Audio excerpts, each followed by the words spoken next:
Understanding Romeo and Juliet Part 3b. This is a continuation of Part 3a, in which we considered who or what might be most responsible for the tragic ending of this play. Whatever your opinion, I invite you to write about it now in a 3-paragraph response journal question. These 3 paragraphs will demonstrate your comprehension, reflection, and application. Here's the URL to my response journal rubric. This journal question is, who is most responsible for the deaths of Romeo and Juliet? Romeo and Juliet themselves, their society, fate, a different option? Explain. In the first paragraph, answer this question. Who or what is most responsible for their tragic end? Take a clear position, and be sure to touch on the matter of fate versus free will. Demonstrate a deep and personal understanding of the play. Justify your answer with evidence from the play that supports your opinion about Romeo and Juliet's deaths. For example, if you think Romeo and Juliet are to blame for their own deaths, then write about that being an example of free will determining their destinies. Answering that on the literal level in the first paragraph shows comprehension. Show that you really understand what's going on. As always, there isn't a single correct answer to this question. In the second paragraph, explain why you believe in fate or free will, or whatever it is you believe. And if your answer contradicts your answer to the first question, then explain that too. Always explain your thoughts fully. I have to tell you that people often conveniently believe in a combination of the two.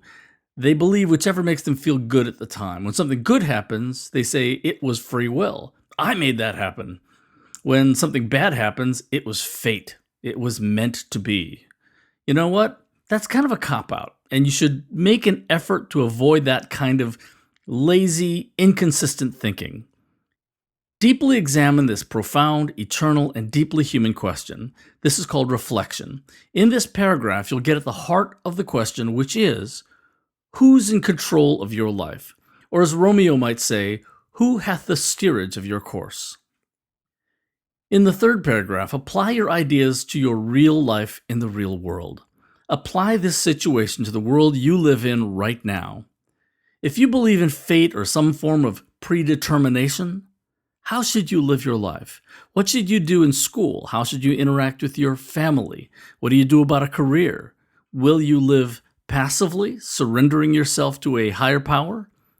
Or is the vigorous exercise of your free will interwoven with your fate? If you believe in free will, how will that opinion affect the way you live? What will you do about school and family and career? And what will you do when you run smack into your own limitations, as will inevitably happen, or into events of random chance over which you did not have control?